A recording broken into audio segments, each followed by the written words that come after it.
Jokowi di medsos mengatakan, tolong tunjukkan di mana saya korupsi. Oh gampang, saya dulu bisnismen. Apa yang dilakukan? Anda dapat setoran dari Aguan itu, memutuskan mengeluarkan PEK 1, PEK 2 PSN, termasuk nama Erlangga Hartarto. Anda orang bisnis, saya orang bisnis. Anda dapat cuan berapa? Di samping perampasan tanah rakyat dan tanah negara oleh perusahaan ini, juga perampasan laut. Karena laut itu dipagar. Ada aparat polisi tanya kepada saya, ada apa kau tanya? Kapolres tanya, izin siapa di tempat ini Pak, katanya. Ya izin yang punya tanah, saya bilang. Di sini apa yang bisa saya simpulkan? Polisi pun berpihak kepada pengusaha hitam ini. Targetnya adalah meluluskan. Jadi saya mengharapkan, mari kita fokus bahwa ini ada persekongkolan sangat jahat yang dilakukan oleh pemerintah Jokowi dengan bersama. Siapa tahu kedatangannya Kertanegara ke Kertanegara itu, Jokowi sudah ketakutan. Ini aku masuk penjara kalau ini. Ya kan, karena kebijakannya dia yang keluar itu. Nah, Assalamualaikum warahmatullahi wabarakatuh. Saudara kami seluruh bangsa Indonesia, sebangsa dan setanah air, perlu kami sampaikan pada siang hari ini, tentu kami merasa mempunyai kewajiban untuk melaporkan, yaitu sebuah aksi damai yang dilakukan oleh rakyat bersama teman-teman atau saudara-saudara kita di Banten, yaitu dalam melakukan penolakan dan meminta agar dibatalkannya proyek PIK, termasuk adalah pagar laut. Pagar laut inilah yang belakangan menjadi ngetop di dunia, bahkan ada laut yang kepemilikannya tentu bukan tidak oleh orangan atau perusahaan, dipagari. Dan ini nanti kita akan bahas. Pada tanggal 8 Januari kemarin kita telah melakukan satu aksi di sana, dan insya Allah nanti akan dilaporkan oleh senior-senior kami yang telah kita laksanakan. Tentu nanti akan berkembang apa yang telah disampaikan dari peristiwa, karena banyak sekali dari kita menanyakan apa hasil dari aksi tanggal 8 Januari di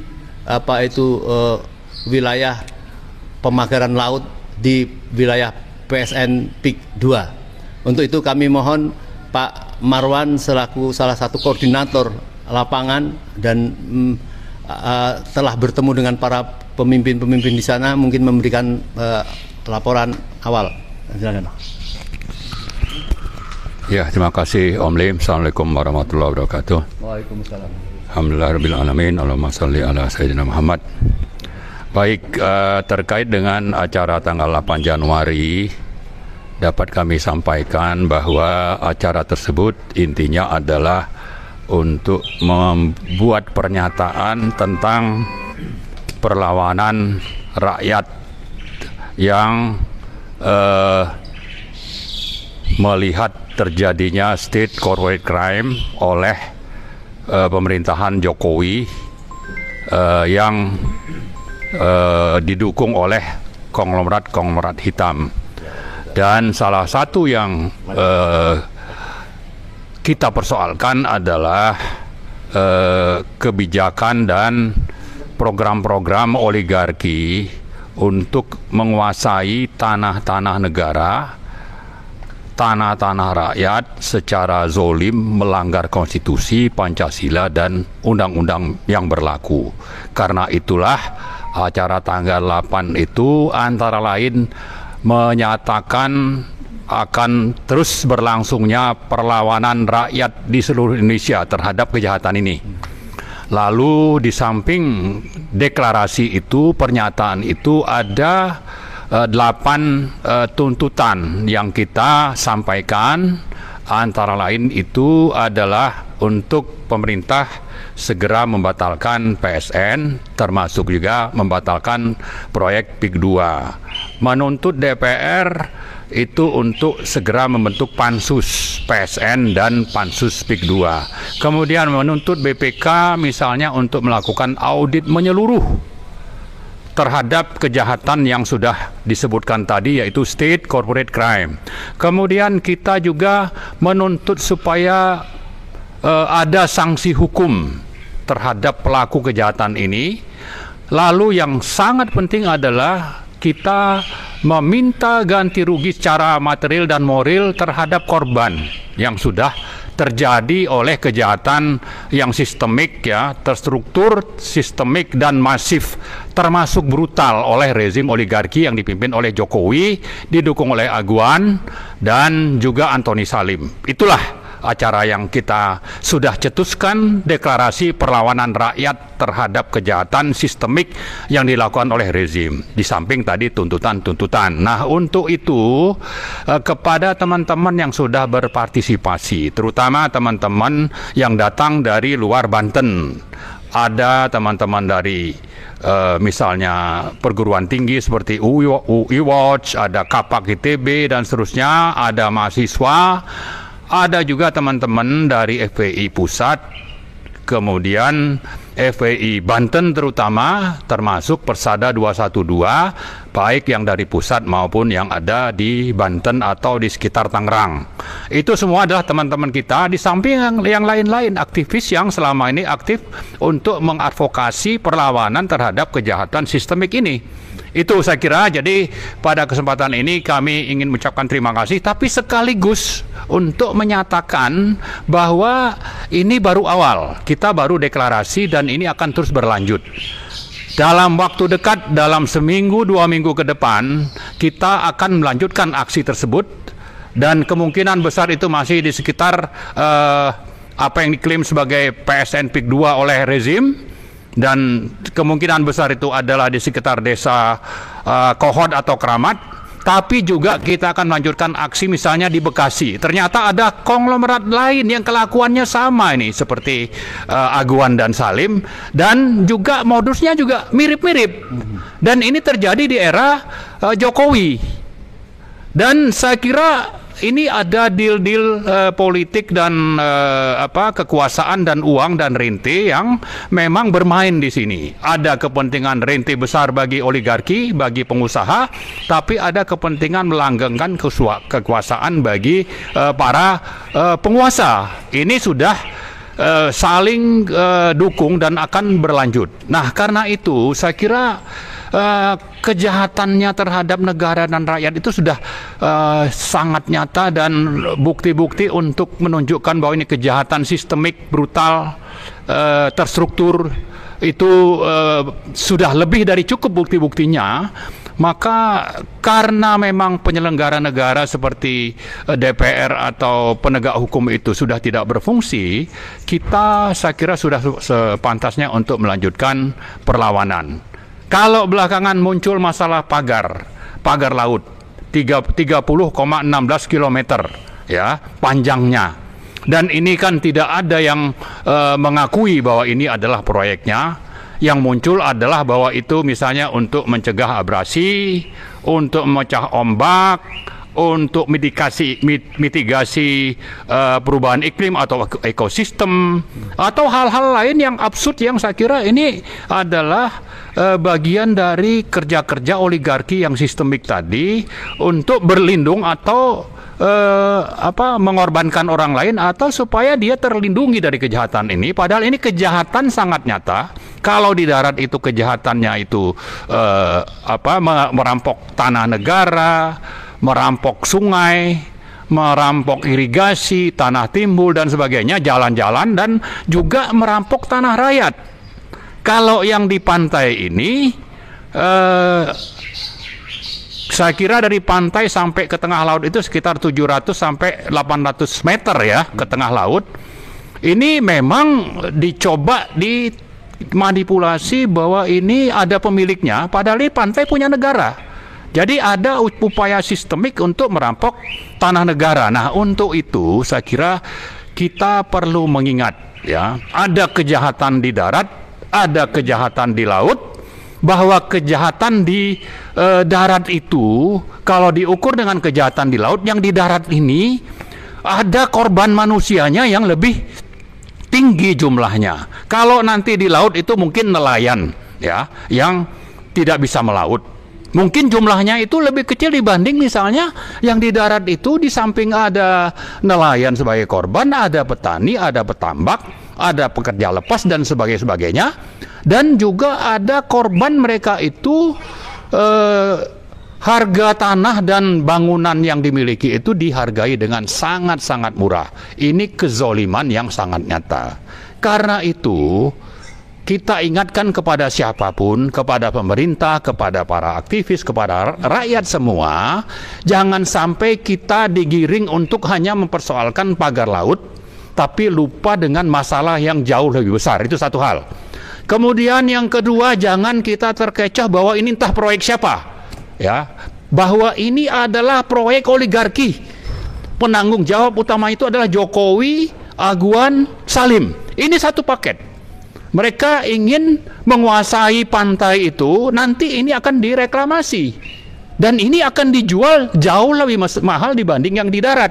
Kalau kita misalnya datang ke hotel-hotel yang di pinggir laut, itu pasti ya, kalau yang menghadap pantai itu lebih mahal. Sama juga dengan rumah yang di pinggir pantai itu pasti lebih mahal. Dan ini tanahnya, tanah negara yang dikuasai, yang dirampok.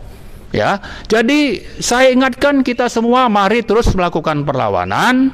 Kejahatan ini harus dihentikan. Kalau memang penyelenggara negara tidak mampu, mari kita rakyat itu bangkit. Tanggal 8 hanya awal, kita akan lanjutkan terus aksi-aksi, dan sambil kita mengingatkan yang namanya DPR. Ya, Pak Prabowo itu Presiden RI sekarang, jangan cuma omon-omon. Ya, ini fakta di lapangan, korban itu yang mati sudah banyak, yang kehilangan pekerjaan itu sudah puluhan ribu. Anda cuma omon-omon itu ya mending saya bilang mundur aja lah, ya, mundur, nanti rakyat akan datang melakukan revolusi untuk mengganti pemimpin yang layak untuk memimpin Indonesia ini, dibanding Anda sampai saat ini tidak jelas sikapnya gitu. Ya, itu mungkin ekstrimnya saya bicara seperti itu, tapi bisa saja ada cara yang Anda sedang lakukan. Yang penting jangan sampai Anda takluk kepada Jokowi, Aguan, Salim, dan konglomerat lain yang akan terus mencaplok tanah-tanah negara dan rakyat dengan cara zolim yang sudah berlangsung bertahun-tahun selama pemerintahan Jokowi, dan ini harus segera diakhiri. Dan kami sekali lagi mengajak kita semua untuk terus melawan, dan di sisi lain kami mengingatkan DPR, partai-partai, atau siapapun yang terkait dalam proyek ini, termasuk juga dari DPR, itu untuk segera berbuat. Dan jangan terkecoh dengan hanya urusan pagar laut, urusannya jauh lebih besar dari itu. Saya kira itu saja. Terima kasih. Assalamualaikum warahmatullahi wabarakatuh. Terima kasih Pak Maulana. Kita dengar sangat lengkap apa yang disampaikan beliau. Tetapi semua apa yang disampaikan beralasan misalnya ini dilakukan oleh oligarki. Faktanya di lapangan kita menemui rakyat di daerah sana, kita tanya siapa yang mematok-patok ini. Dia mengatakan ya ada sebuah perusahaan nampaknya dipimpin oleh Aguan. Jelas-jelas dikatakan oleh masyarakat seperti itu. Dan apabila ini bukan hanya tertuju di sana, Pak Marwan tadi menyebut memang ternyata model-model seperti ini tidak hanya di sana. Tadi disebutkan ada di Bekasi, ada di mana-mana, nanti kita akan paparkan. Oleh karenanya apapun, sebagian rakyat juga sudah memberikan apresiasi lah kepada KKP yang katanya disuruh oleh Presiden Prabowo untuk segera menindak itu. Maka sebaiknya harus segera dilakukan tindakan-tindakan itu untuk memuaskan rakyat, terutama tidak ingin konglomerat yang selama ini telah menjajah rakyat sedemikian jauh tidak diberikan sanksi apa-apa. Cuma kemudian dihilangkan pagarnya, tidak diberi sanksi apa-apa. Ini yang harus dilakukan apabila ingin memenuhi kehendak rakyat dan tentunya untuk kemerdekaan negeri kita. Kami lanjut minta Pak Narko memberikan sikap tenang. Ya. Bismillahirrahmanirrahim. Assalamualaikum warahmatullahi wabarakatuh. Bapak-bapak, ibu, saudara-saudara sekalian sebangsa setanah air, barusan kita mendengarkan keterangan dari Pak Marwan Batubara masalah PIK 2 PSN yang kemarin kita melakukan kegiatan menyampaikan aspirasi di lapangan. Pada kesempatan ini saya mungkin melanjutkan apa yang disampaikan oleh Pak Marwan Batubara tadi. Yang pertama saya sampaikan, ini proyek tinggalannya era Jokowi. Dan kita semua sudah tahu saat ini presiden adalah Prabowo. Karena itu sebenarnya kita nyampaikan ini, kita tujukan kepada pemerintahan Prabowo. Dan pada kesempatan ini saya sampaikan, itu bukan proyek strategi nasional, itu proyek abal-abal dari pengusaha atau oligarki hitam rakus bekerja sama dengan aparat dan pejabat pemerintah yang sudah dibeli oleh pengusaha tadi. Pengusaha tadi yang katanya perusahaan itu adalah yang namanya perusahaan Agung Sedayu Group, yang punya itu Aguan dan Antoni Salim. Jadi ini proyek bukan proyek strategis nasional. Kita tahu yang namanya proyek strategis nasional itu ada kriterianya. Mempercepat pembangunan nasional untuk meningkatkan kesejahteraan rakyat secara menyeluruh dan adil di daerah tersebut. Tapi di sini tidak. Di sini upaya memperkaya pengusaha rakus dan menindas rakyat miskin. Itu yang terjadi fakta. Kenapa? Karena dia merampas tanah rakyat, merampas. Yang lebih ironis lagi, dia juga sebetulnya merampas tanah negara. Dan kita tahu yang mengelola negara ini adalah pemerintah. Tadi sudah disampaikan. Yang dirampas oleh proyek ini, oleh Agung Sedayu Group ini, sungai ditutup, saluran irigasi ditutup, jalan juga dirampas, pantai, laut juga dirampas, di samping tanah rakyat. Jadi ini pemerintah apa ini kalau diam saja? Terus terang kalau kepada pengusaha hitamnya ini, yang namanya juga ada pengusaha hitam bajingan, memang harus dimusnahkan ini. Tapi pemerintah yang bisa dikendali oleh pengusaha bajingan ini loh yang saya heran. Harus dimusnahkan juga. Ya harus dimusnahkan. Saya biar begini juga pernah jadi pejabat pemerintah. Kita tahu apa yang harus kita kerjakan sebagai pejabat pemerintah untuk rakyat. Sekali pada kesempatan itu saya menyindir, meminta, kalau nggak bilang marah kepada pejabat pemerintah dan aparat. Saya lihat sendiri kemarin, saya berhenti di salah satu masjid, pengurus masjidnya langsung melarang, perintah Kapolsek katanya, Masjid Al-Ma'arif Desa Kohot. Kaget saya, ya saya kasihan lihatnya, kita tinggalkan aja. Ini yang perlu saya sampaikan. Yang kedua, sampai di sana kita kumpul, titik rencana kegiatan kita sudah diduga sekelompok orang, bayarannya si Aguan. Terpaksa kita pindah. Kemudian di titik yang baru tadi kita juga diganggu oleh preman tadi. Saya pikir negara di mana? Negara punya Aguan, negara punya pemerintah. Di mana kehormatan harga diri dan tanggung jawabnya pemerintah resmi, pemerintah Republik Indonesia, yang di sana ada pemerintahan desa, polisi, ada juga TNI dan instansi lain. Rakyat ini hanya dianggap, saya tidak tahu, dianggap apa ya? Dianggap hewan liar atau apa gitu? Sampah. Atau sampah. Itu. Kemudian tadi sudah disampaikan, di samping perampasan tanah rakyat dan tanah negara oleh perusahaan ini, juga perampasan laut. Karena laut itu dipagar. Rakyat tahu siapa yang melakukan, siapa yang membiayai. Tapi masih juga ada pihak, ya pihak perusahaan ini, itu yang bangun swadaya rakyat. Gimana mungkin rakyat swadaya bisa membangun pagar dari bambu sepanjang 30 km lebih, yang kita hitung biayanya lebih puluhan miliar. Rakyat makan aja susah. Habis itu tidak tahu. Dan pemerintah masih diam saja. Pemerintahan yang dipimpin oleh Prabowo, presiden. Itu kondisi.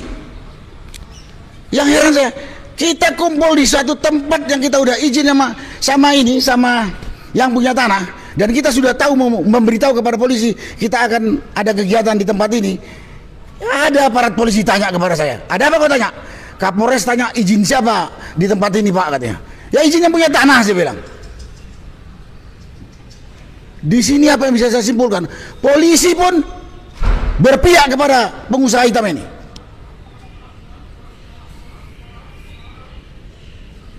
Ada kelompok yang mau mengganggu, ya cuman di maju mundurkan saja sama polisi. Padahal polisi bisa menindak orang yang mengganggu orang lain yang tidak melakukan kegiatan yang melanggar hukum. Dari situ terlihat sekali. Terakhir setelah kegiatan ini, kemarin saya dengar kepala desa bagi-bagi beras kepada rakyat di tempat itu. Katanya beras dari Aguan. Inilah aparat desa, bukan bela desanya, dia bela rakyatnya, tapi dia bela perampas lahan rakyatnya. Dan banyak lagi, kalau saya cerita sini panjang lagi. Kemudian pagar laut, itu satu kesatuan dengan yang di darat. Itu tanah negara, dipagari. Yang kita sudah dengar, kira-kira ini akan direklamasi. Ya dugaan kita akan direklamasi. Nanti untuk daerah, ya mungkin dia punya resort lah, supaya rakyat makin terpuruk. Karena itu kalau saya ngomong sekarang ini, di mana aparat pemerintah, baik yang ada di pusat, di provinsi, di daerah sampai di desa, ada penindasan kepada rakyat, penindasan biadab. Bayangkan aja, ada tanah yang belum dibayar sudah diuruk, ada yang baru dibayar separuh udah diuruk, ada yang belum dibayar tapi surat tanahnya udah diambil. Itu terjadi di sana. Kan lebih biadab dari penjajah ini. Kalau saya baca sejarah, kira-kira lebih biadab dari penjajah Belanda dulu waktu menjajah Indonesia itu. Dengan kita punya pemerintahan sendiri. Loh, apa artinya kita merdeka 17 Agustus dulu? Karena itu pada kesempatan ini saya hanya minta kepada Presiden Prabowo, Bapak sudah cukup lama, saya yakin dengar kasus penindasan ini. Dan ini hanya satu diantaranya. Tadi sudah disampaikan oleh Pak Marwan, terjadi di Kerawang, terjadi di Surabaya, terjadi di Kalimantan Timur, terjadi di Lampung, terjadi juga di Rempang, terjadi juga di Sumatera Utara. Walaupun pelakunya berbeda-beda, tapi semua pengusaha.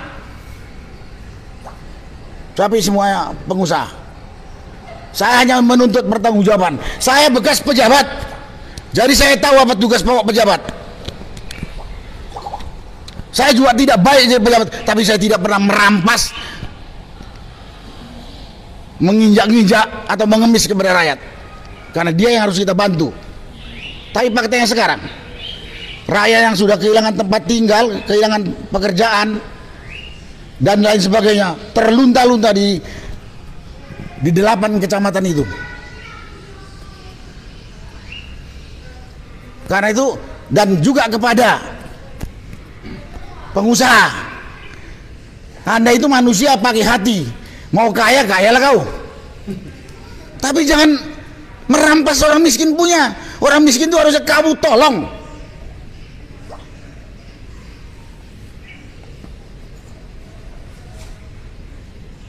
Kemudian kepada rakyat, kita udah lihat pemerintah kita diem saja, wakil kita di DPR diem saja. Ya jangan kita mau juga ditindas. Tadi udah dikatakan, apa boleh buat kalau kita terpaksa harus menghimpun kekuatan untuk melawan. Karena kita amanahkan, kita percayakan kepada wakil kita di eksekutif, budak. Yang di legislatif parlemen, budak. Apa boleh buat? Daripada kita mati menderita. Saya kebetulan bekas tentara, lebih bagus mati dalam pertempuran daripada kita mati berlama-lama disiksa, nggak makan, nggak bisa tidur, sakit, mati. Itu yang sekarang dialami oleh rakyat. Itu yang sekarang dialami oleh rakyat di tempat tersebut. Jadi mudah-mudahan Saya ngomong yang kedua masalah ini. Setelah ini didengar, di mana pemerintah lebih-lebih pejabat yang mengeluarkan keputusan PIK 2 itu adalah proyek strategis nasional. Dalam hal ini adalah Menko Perekonomian. Coba ini Pak Menko yang namanya Airlangga Hartarto turun ke lapangan. Walaupun saya tahu kalau bapak itu anak orang kaya yang nggak pernah di kampung, lihat sekarang rakyat di kampung. Seperti apa menderitanya mereka. Oh, tadi ada lupa kepada pengusaha. Kepada pengusaha rakus ini, ASG, Aguan CS. Ini negeri-negeri bersama. Jangan bikin tentara sendiri. Karena saya tahu Anda mempunyai tentara sendiri yang kemarin mengganggu kita, yaitu preman itu. Preman-preman itu, ya, di luar aparat dan pejabat pengkhianat ada tadi tentara liar, kelompok preman itu tentara liarnya ASG itu. Dan pemerintah juga diam saja. Mudah-mudahan setelah ini semua pihak dengar dan bekerja sesuai dengan tugas pokok masing-masing, terutama pemerintah yang kami harapkan. Jangan Menteri ATR sudah ngomong akan ditinjau ulang. Menteri akan ditinjau ulang. Kemudian Menteri KKP menyegel. Udah jelas pagar di laut itu ilegal, kriminal. Karena laut itu budak negara. Kok masih nunggu 20 hari, nunggu berapa hari? Heran saya. Pagar laut itu ilegal, kriminal. Dan untuk nyarinya saya beritahu Pak, Bapak aparat, itu nggak butuh 1 hari menangkap penyandang dana, koordinator di lapangan, dan proyek yang mengerjakan pemasangan pagar bambu, termasuk kontraktor yang merampas tanah dan menguruk tanah tadi. Nggak butuh 1 hari, sudah tercatat di rakyat di semuanya. Janganlah senang melihat masyarakat menderita berkepanjangan. Kita hidup di dunia sebentar. Kita nanti sebentar lagi ketemu kita di akhirat semuanya. Dan kita berangkat ke akhirat. Bapak punya gunung emas pun gak ada yang bisa dibawa itu.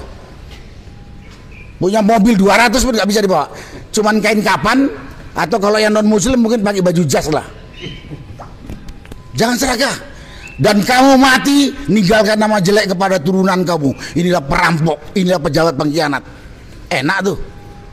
Mudah-mudahan didengar apa yang saya katakan ini. Terima kasih. Wassalamualaikum warahmatullahi wabarakatuh. Waalaikumsalam. Allahu Akbar. Kita tentu merasa bangga ya kalau mendengar statement atau orasi beliau, karena beliau memang tentara, jadi hitam putih, jadi rakyat merasa wah aman Indonesia ya. Di samping kami ada 2 senior kami dari UI Watch, Bang Buyung dan Bang Taufik. Kami silakan untuk memberikan komentar 5 menit. Terima kasih. Assalamualaikum warahmatullahi wabarakatuh.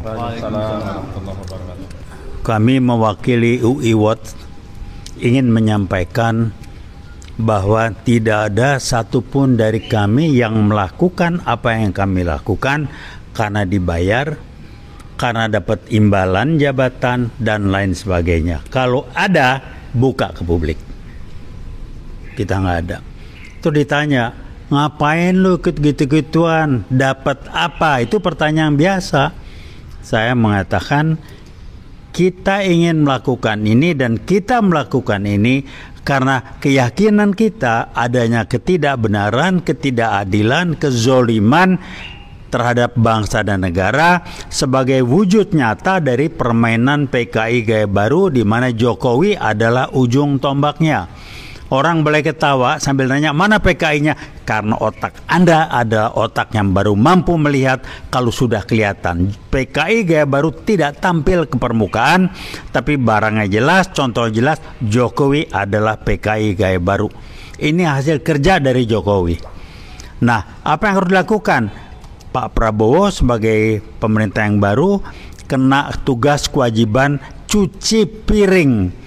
Dan kami amat sangat menyarankan jangan terlalu menggunakan aturan-aturan tata krama yang normal karena kita menghadapi krisis, dan untuk itu perlu dibentuk tim yang langsung bisa mengambil keputusan. Karena kalau menunggu membenahi di instansi pemerintah terkait, kita butuh waktu tahunan. Itu sudah dirusak oleh Jokowi selama 10 tahun.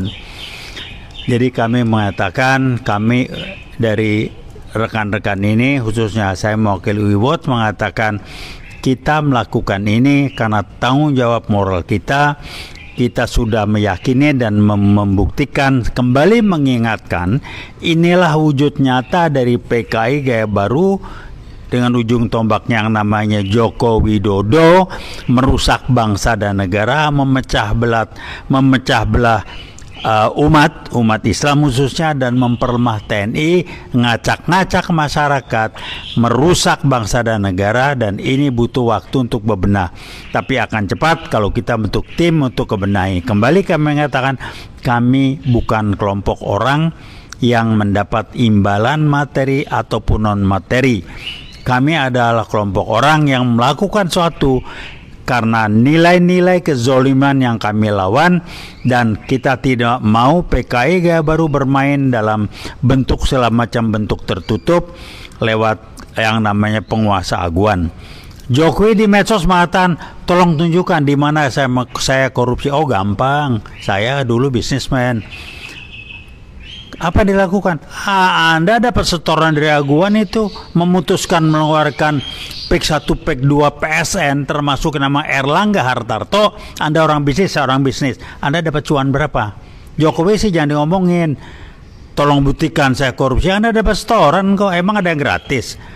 Jadi aguan, Anda jadi ujung tombak karena Anda nyetor banyak dan Anda merasa Anda berhak untuk melakukan sesuai kepentingan bisnis Anda, tapi Anda lupa masih ada kita-kita, dan Anda berbisnis yang amat sangat merugikan masyarakat, bangsa dan negara, dan kebetulan Anda gabungan dengan orang-orang yang membuka pintu untuk PKI gaya baru bergerak dan buka pintu untuk dari Cina daratan masuk ke Indonesia, invasi teritorial.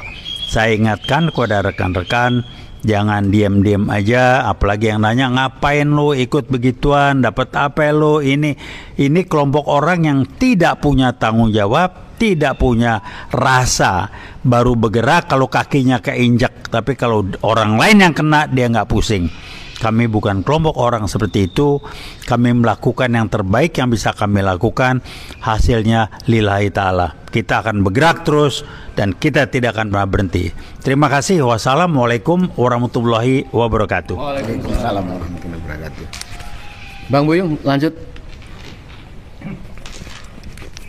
Assalamualaikum warahmatullahi wabarakatuh. Saya hanya ingin menambahkan sedikit yang bikin kepala saya pusing begitu ya.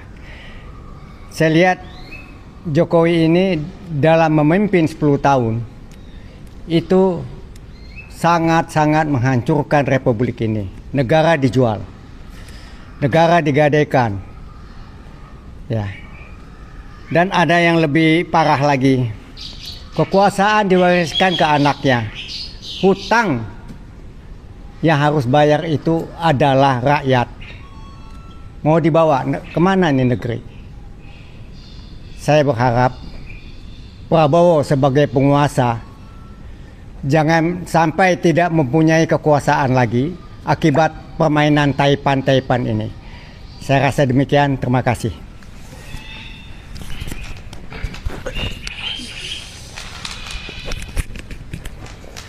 Baik. Ada seorang senior lapangan, Bang Nur Sam, ya, yang dari awal turut mendampingi. Mas Ozi? Nanti. Silakan. Bismillahirrahmanirrahim. Assalamualaikum warahmatullahi wabarakatuh. Saudara sebangsa dan setanah air, ada beberapa senior yang sudah berbicara, esensinya, substansinya jelas-jelas adalah PIK 2 dan PSN. Ini adalah semua diprakarsai oleh Presiden Jokowi yang lalu. Termasuk adalah Erlangga Hartarto yang melegalisir apa yang terjadi sekarang di PIK 2 dengan PSN. Jadi jelas, saya tidak uraikan satu persatu.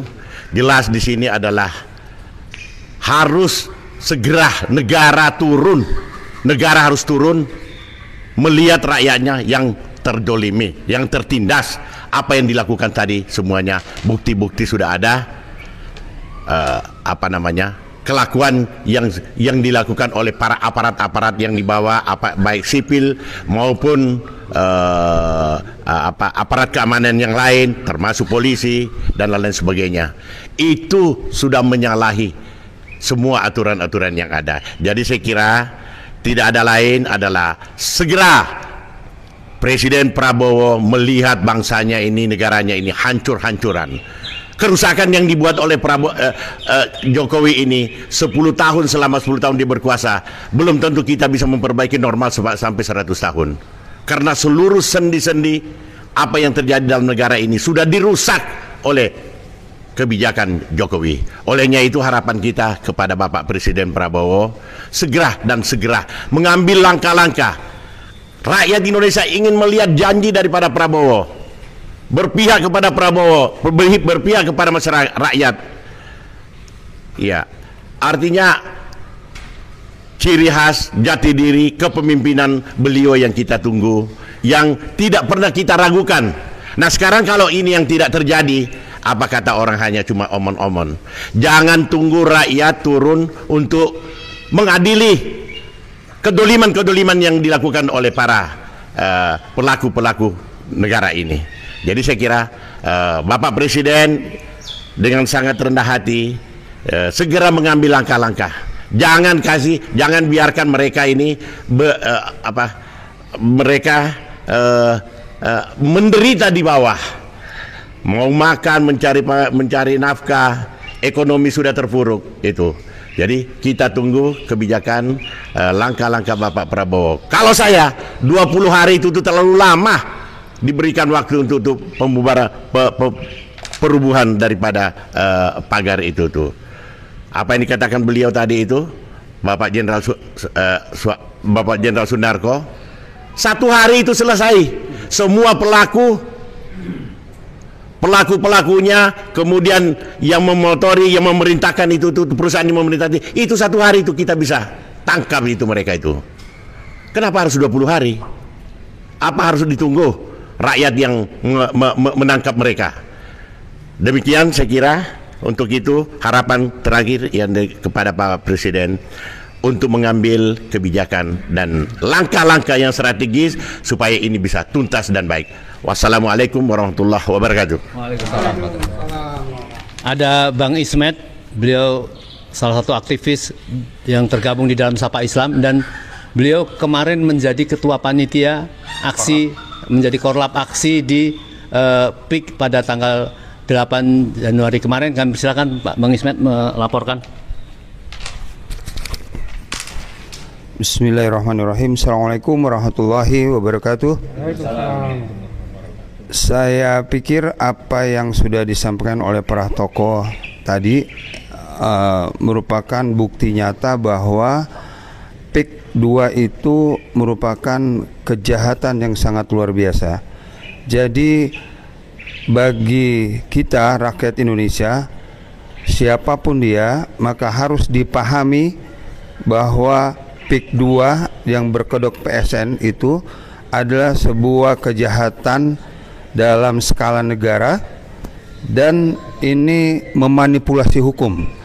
Jadi tidak ada kata lain bahwa ini sudah merupakan kejahatan yang luar biasa.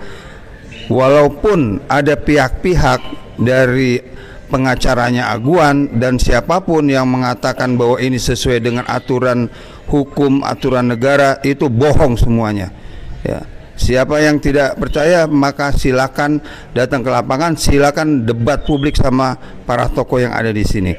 Jadi ini yang harus dipahami betul dan dipegang pemahamannya oleh rakyat Indonesia, terutama rakyat Banten yang kemarin tanggal 8 Januari 2024 kami semua datang ke lokasi di Desa Sukawali untuk memberikan dukungan di lapangan bahwa kami sangat peduli dengan rakyat Banten yang telah dirampas hak-haknya. Soal pagar laut, tidak ada kata lain bahwa laut itu milik negara.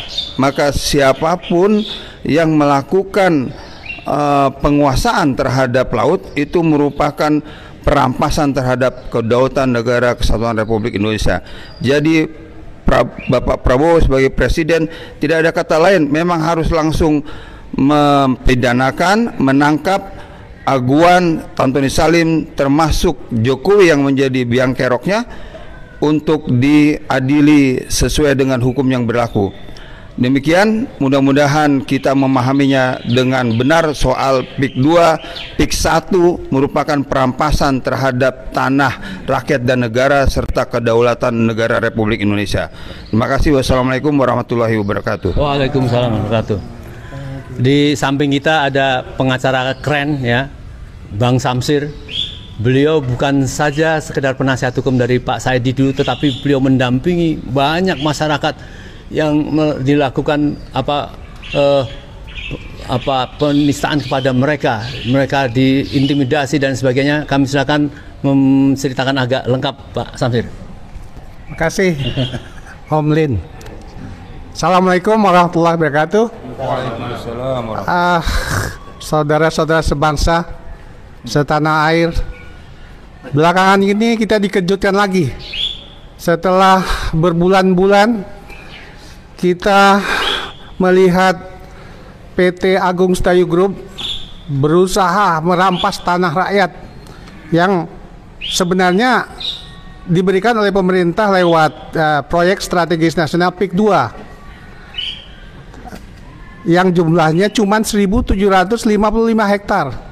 Tapi pada awal-awalnya hampir 9 kecamatan di pesisir utara itu dipasangin papan-papan proyek strategis nasional PIK 2. Jadi masyarakat yang ada 9 kecamatan tersebut yang luasnya hampir 100.000 hektar itu lewat tangan-tangan pengusaha yang diberikan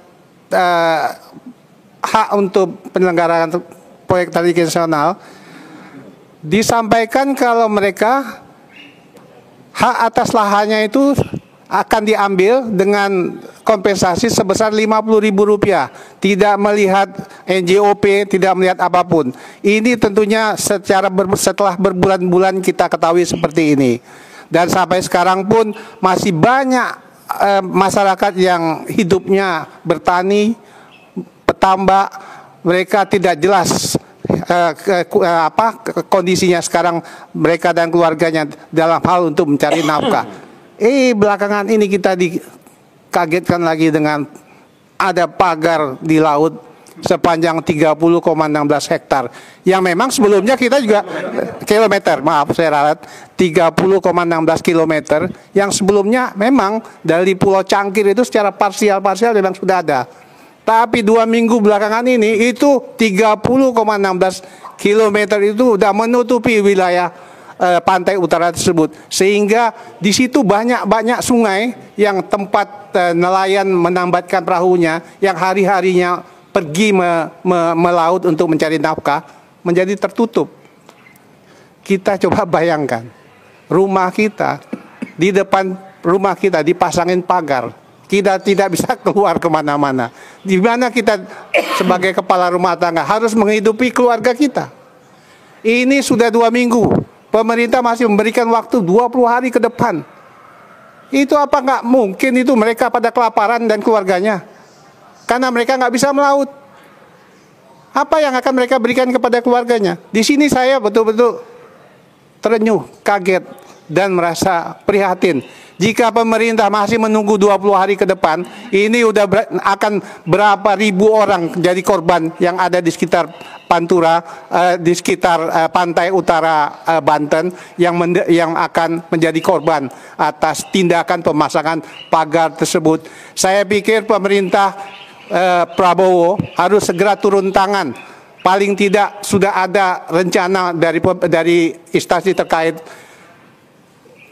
instansi Departemen Sosial harus turun tangan untuk melihat apakah mereka, masyarakat kita yang ada di sana mendapatkan kehidupan, terutama kebutuhan sehari-hari untuk makan minumnya.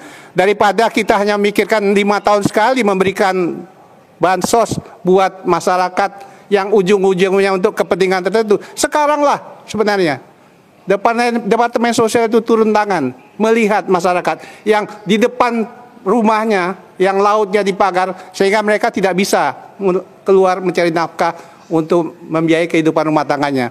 Saya pikir ini sudah, kalaupun darurat, ya sekaranglah darurat untuk kita pikirkan bersama-sama. Makasih, Assalamualaikum warahmatullahi wabarakatuh.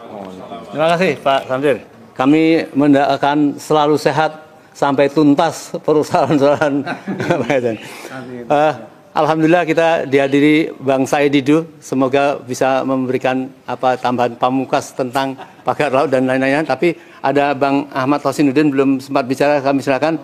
Tadi banyak sekali tuduhan dari atau perkiraan dari Bang TB bahwa ini bukan kebijakan biasa. Ini ada unsur bisnisnya, pasti ada terima sesuatunya kepada Presiden Jokowi itu. Kami silakan Pak.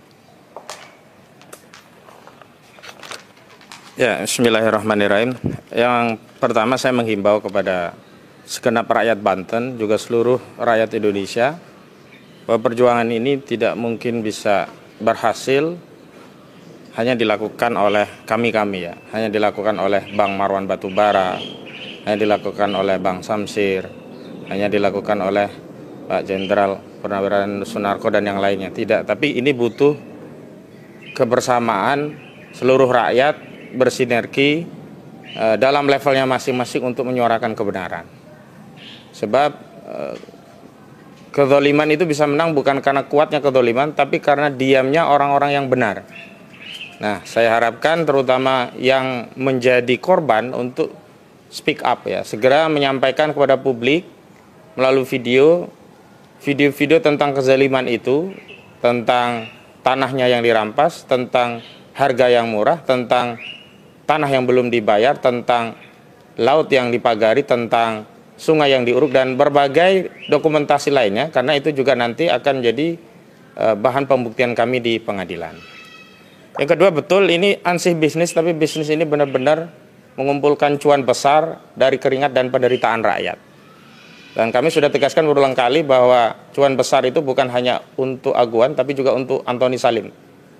89,2% saham dari PT PANI itu dikuasai oleh patungan usaha dari Aguan dan Antoni Salim. Jadi spesifik saya ingatkan kepada Antoni Salim, sebenarnya kalau saudara Antoni Salim hang up, keluar dari bisnis Pantai Indah Kapuk 2 yang menindas rakyat ini, sudah pasti Aguan kolaps.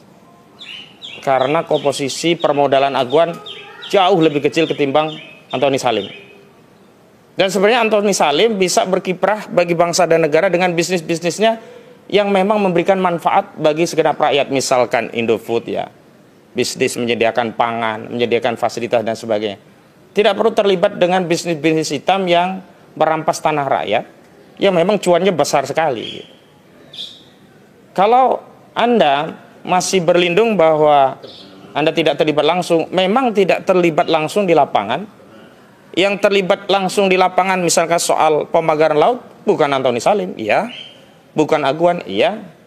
Tetapi Engcun atau Gojali, Ali Hanafi Lijaya, kemudian Mandor Mehmet, ini adalah orang-orang yang bekerja untuk dan atas kepentingan proyek PIK 2 punya Aguan dan Antoni Salim.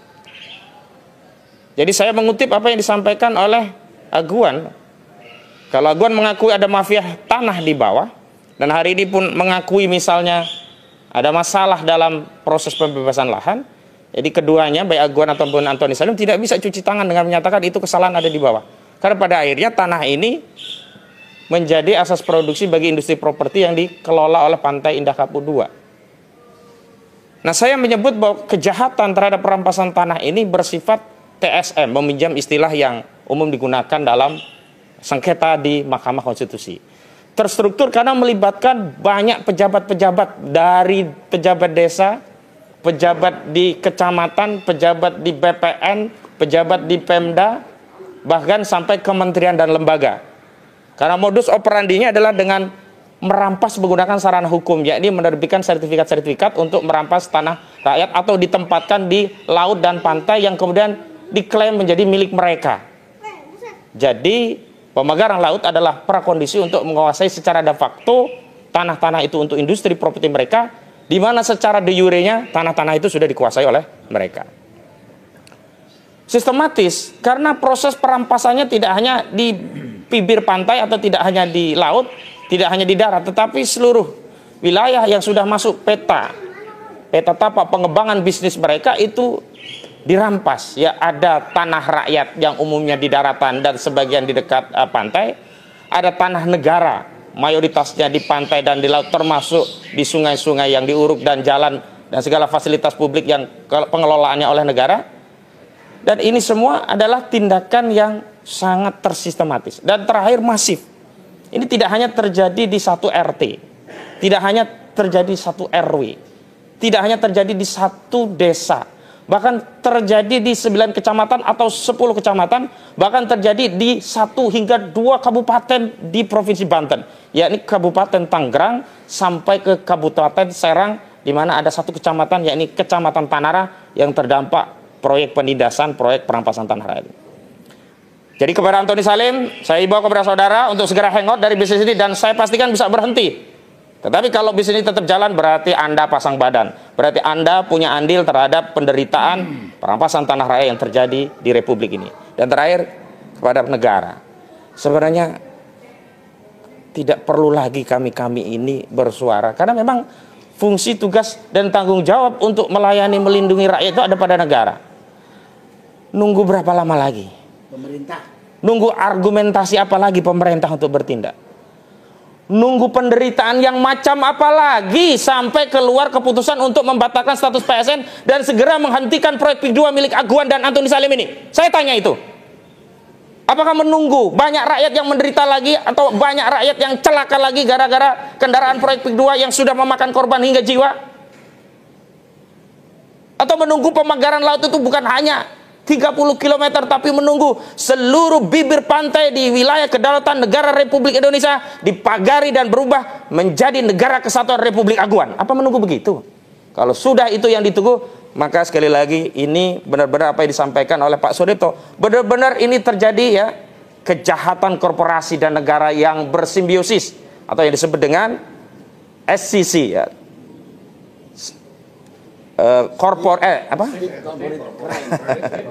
State Corporate Crime begitu ya.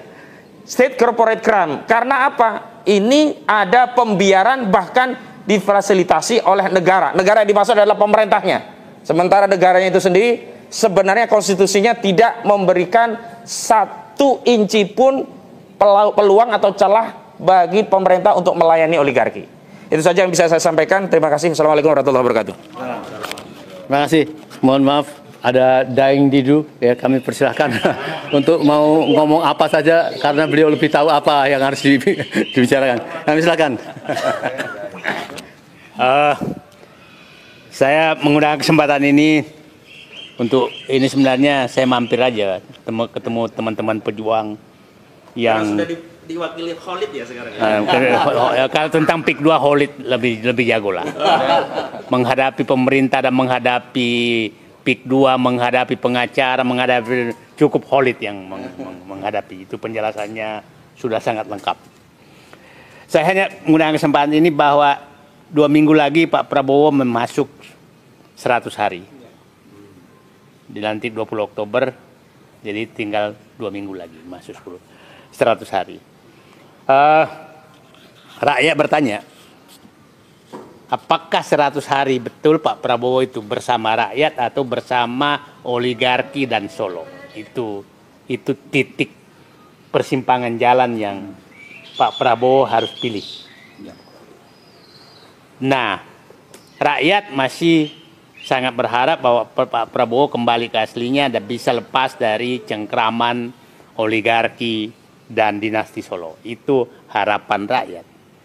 Tapi apakah Pak Prabowo melakukan? Kami masih berharap. Kami masih berharap. Pak Narko mungkin juga berharap. Walaupun mungkin harapannya lebih rendah dari saya.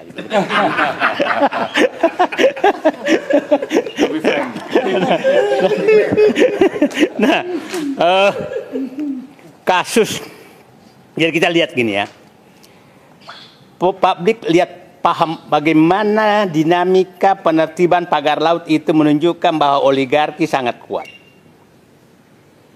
Tanggal 8 Januari itu dengan gagah berani menteri, gagah berani tanda kutip, menteri KKP menyatakan ini terjadi pelanggaran. Tanggal 9 turun dengan bintang, tuh dirjennya, tuh bintang, heran juga, saya udah kayak tentara aja dirjen. Pak Istikomando. Pak Istikomando. Dengan gaya kayak jagoan, lebih jagoan, hanya datang menyegel. Jagoan tapi takut sama aguan. Nah, mungkin lagi habis makan hongguan. Nah, setelah itu besoknya Menteri KKP dipanggil DPR dan memberikan penjelasan bahwa hanya bisa dicabut ini kalau ada izinnya. Ini Menteri KKP ini harus kita tahu, yaitu bendaharanya Jokowi waktu tim ses di periode pertama. Kita harus paham posisi dia. Yang saya waspadai adalah, dan pada saat itu kita tak dapat info bahwa Jokowi datang ke Kertanegara loh. Oke. Ya, saya was-wasnya adalah yang terjadi Jokowi diminta oleh oligarki agar datang ke Kertanegara untuk menekan Prabowo agar menyelamatkan PIK 2. Kenapa? Karena besoknya Menteri KKP langsung menyatakan hanya bisa dibongkar kalau isinya nggak ada.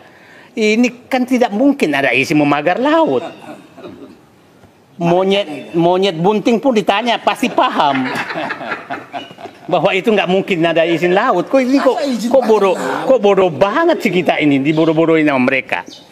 Artinya saya menduga ada tekanan sangat keras untuk menyelamatkan ini, menyelamatkan pagar laut ini. Nah, pagar laut adalah puncak gunung es kebiadaban dan perampokan aset negara yang dilakukan PIK 2. Itu puncak gunung es. Kenapa? Saya udah lama dapat informasi bahwa oknum kepala desa di sana itu menerbitkan kepemilikan kepada pantai dan laut. Dengan modus itu, maka seakan-akan pengembang membeli dari yang punya girik. Yang punya girik. Nah, kalau kita lihat sekarang, itu jelas-jelas mau direklamasi loh, bukan sama sekali untuk menghalangi orang. Mau mereklamasi. Dan kelihatannya pagar itu disesuaikan dengan luas girik pemilik. Ya, peta-peta girik itu. Nah, jadi ini negara ini. Jadi peta girik itu peta girik semua. Nah, jadi ini sebenarnya bukan masalah pembongkaran pagar, tapi adalah ada orang yang sudah menjual beli laut. Pantai dan laut. Dan itu terjadi di Bekasi juga. Dugaan saya Bekasi juga terjadi. Saya pikir di kampung saya Makassar juga kayaknya terjadi juga. Nah, di Surabaya kemarin juga begitu. Jadi sekarang oligarki ini setelah merampok tambang, merampok hutan, merampok kebun, sekarang merampok laut. Ini udah keterlaluan menurut saya kalau kita diamkan. Jadi saya berharap Pak Prabowo betul-betul menyelamatkan negeri ini, karena sini menurut saya sudah sangat-sangat keterlaluan, dan kita betul-betul 3 hari ini dibodohi oleh mereka dengan berbagai pernyataan-pernyataan yang konyol, sangat-sangat konyol gitu. Untung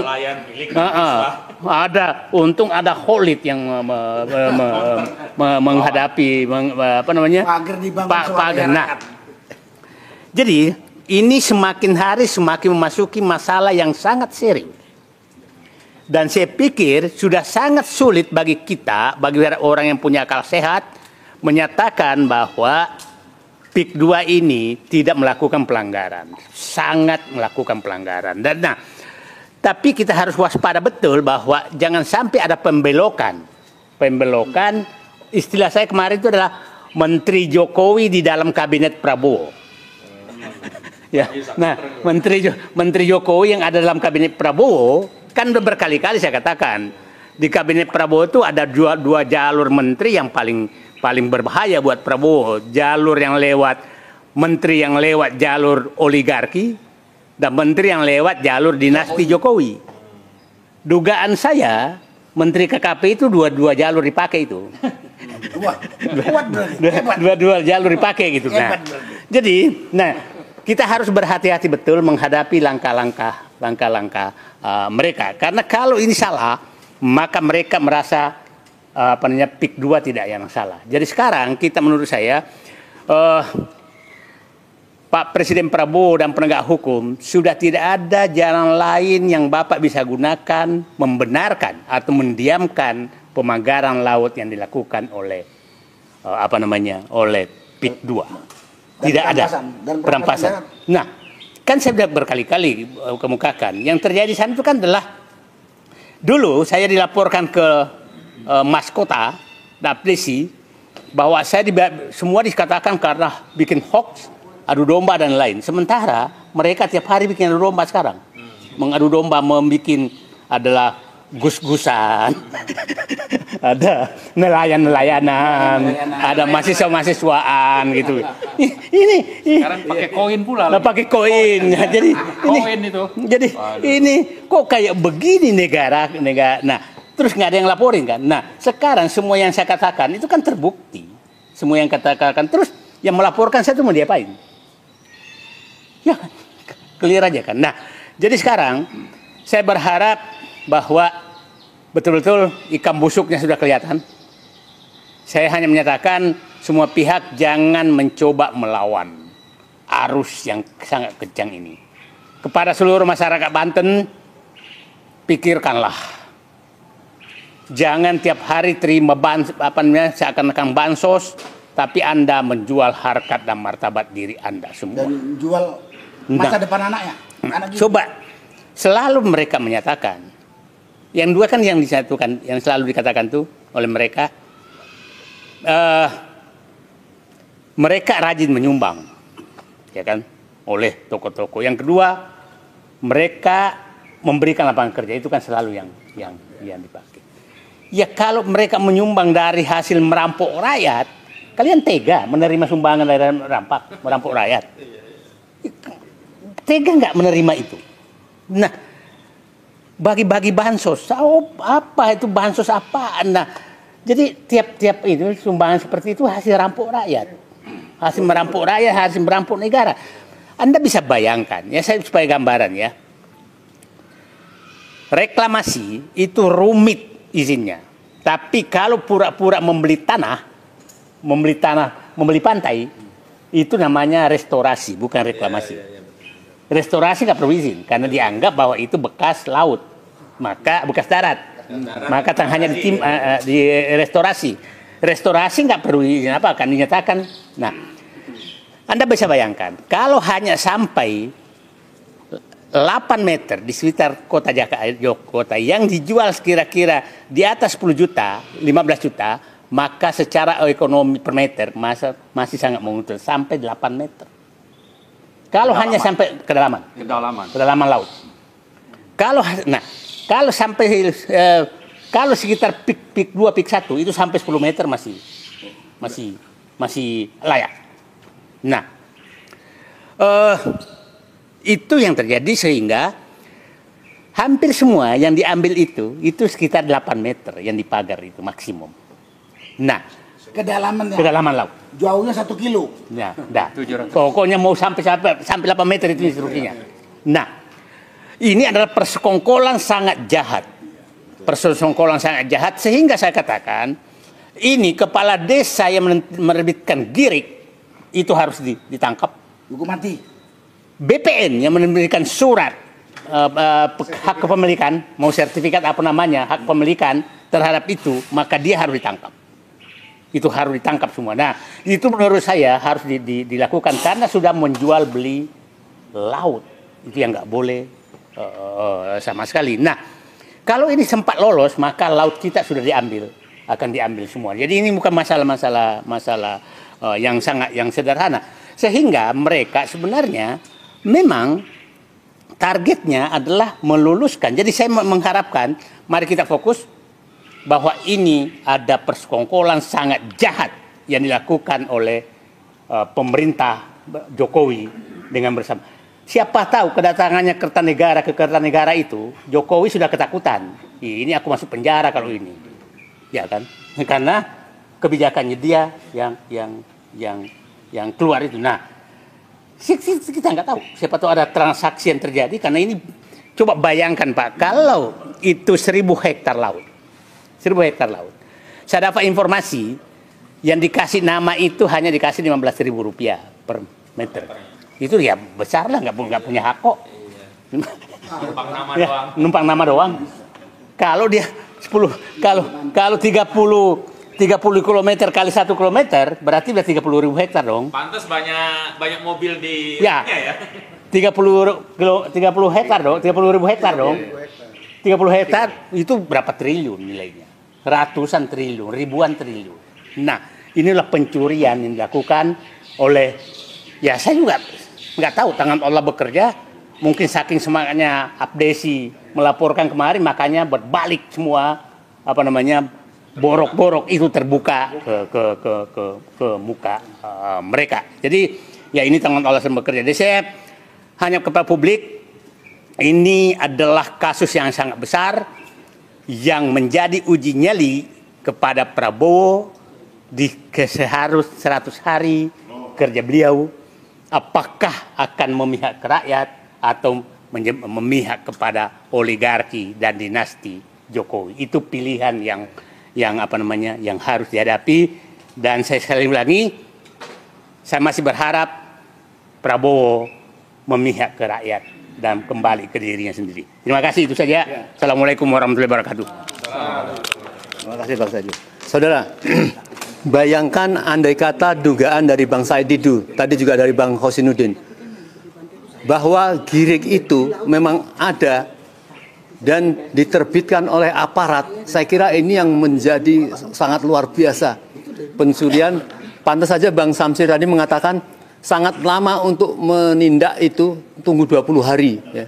Saya kira mungkin terakhir Bang Marwan untuk memberikan, karena menjadi salah satu koordinator dari rakyat, untuk apa tindakan terhadap pencopotan itu. Mau dicopot rakyat atau segera mungkin pemerintah melakukan pengumuman malam ini akan melakukan atau tindakan atau bahkan sampai tuntutan-tuntutan kepada orang-orang yang melakukan kejahatan tadi. Kan silakan. Isunya bukan soal mencabut pagar ya, tapi menuntut langkah nyata dari Presiden Prabowo bahwa kejahatan di darat dan di laut itu sudah terjadi.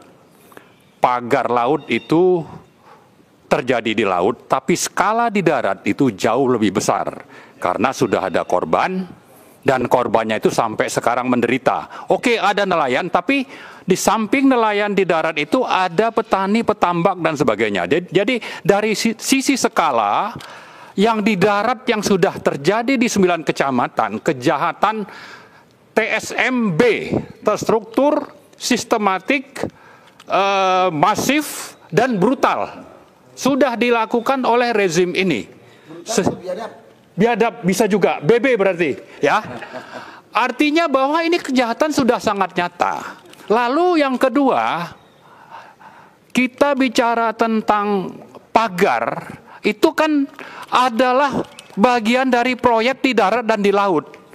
Dan pelaku dan pelaku kejahatan utamanya itu ya tetap saja yang namanya Aguan, Antoni Salim di sisi pengusaha dan di backup oleh Jokowi di sisi penguasa.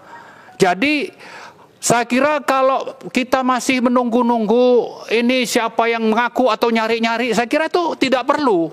Penjahatnya sudah jelas, yaitu Aguan dan Antoni Salim. Ini tinggal ditangkap saja. Nggak perlu nunggu 20 hari atau cari-cari siapa ini. Udah jelas itu. Orangnya itu gitu. Ya. Ngaku penjara kita nggak cukup. Ya, makanya jadi, nah inilah karena itu, poin ketiga yang kita tuntut adalah bukan kasih alternatif seperti yang Pak Said sebut. Pak Prabowo, sekarang Anda mau menghentikan PSN PIK 2 menangkap pelaku kejahatan TSMB ini, atau Anda nanti akan berhadapan dengan rakyat.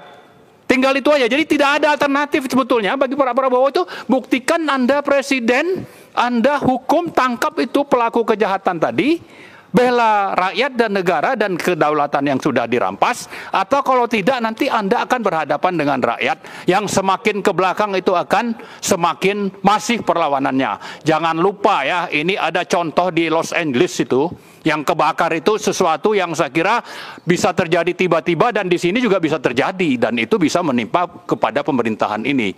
Jangan lupakan bahwa kita itu punya Tuhan ya, makanya ada Pancasila. Itu sila pertama itu harus menjadi pegangan dan rujukan bagi orang yang memerintah seperti Pak Prabowo. Kecuali itu tadi yang disinggung Pak TB itu sudah makin banyak ini orang yang komunis begitu ya. Seperti yang saya kira diduga dijalankan oleh Joko Widodo. Nah, saya kira Pak Prabowo tidak seperti itu. Maka kita menuntut bahwa pelaku pemasang pagar laut itu sudah jelas. Aguan Antoni Salim sebagai penanggung jawab utama, kemudian ini orangnya harus ditangkap, kemudian PSN PIK 2 harus dibatalkan segera, dan kalau itu tidak dilakukan, saya kira rakyat siap untuk melakukan perlawanan. Saya kira itu saja, makasih. Assalamualaikum warahmatullahi wabarakatuh. Baik, saudara sekalian, saya kira cukup ya, bocoran dari para tokoh untuk beberapa hari ke depan untuk menyikapi apakah Presiden